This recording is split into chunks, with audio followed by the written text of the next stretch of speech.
ఏం చేశారు రాజేశ్వరి గారికి? అంటే ఆవిడ సంతోషంతో స్వామి వారి దగ్గరికి వెళ్తున్నారు. వెస్ట్ ఫేస్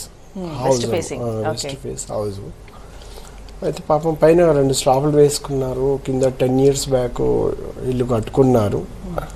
కానీ మేడము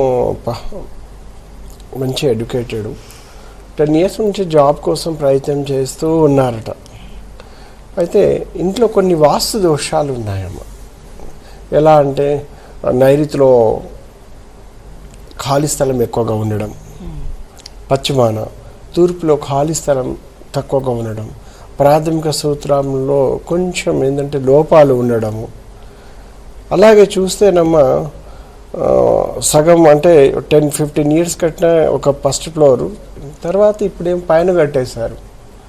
కానీ వాళ్ళకి ఏదో లోటు, ఏదో ఎన్ని ఇంటర్వ్యూలు పోయినా జాబ్ రావట్లేదు. గురువు గారు నేను ఇట్లా వెళ్ళే ఎడ్యుకేటెడ్ అని చెప్పుకుంటూ వచ్చారు. అప్పుడు అన్నీ చూసేసి ఆ గృహంలో ప్రధాన దోషం ఏముంది, నైరుతి ఖాళీ స్థలం ఎక్కువ ఉంది, ఓపెన్ ఎక్కువ ఉన్నదన్నమాట. అప్పుడు ఆ పనులు కూడా కావాలి అంటే స్లాబ్ వేసి 10 years నుంచి వర్క్ కావట్లేదు.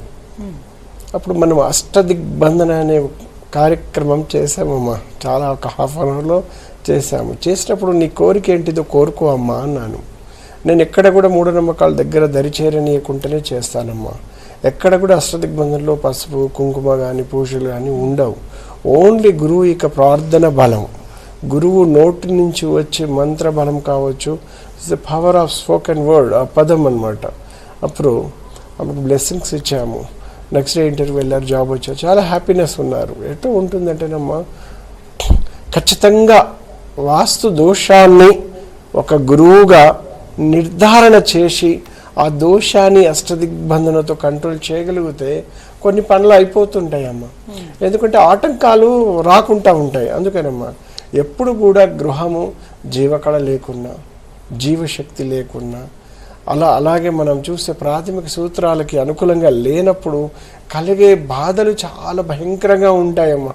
ఎందుకు అంటే మనం చదువుకొని ఇంట్లో కూర్చుంటే ఎంత బాధ ఉంటుంది. అందుకనమ్మా నేను ఒకటే చెప్తుంటాను, మీకు ఎలాంటి ఇబ్బందులు ఉన్నా నేనున్నా అని చెప్తుంటాను. వాస్తుపరంగా అలాగే జ్యోతిషపరంగా ఇంకా ఎన్నో నేను 108 రకాల అష్టదిగ్బంధన చేస్తూ ఉంటానమ్మా.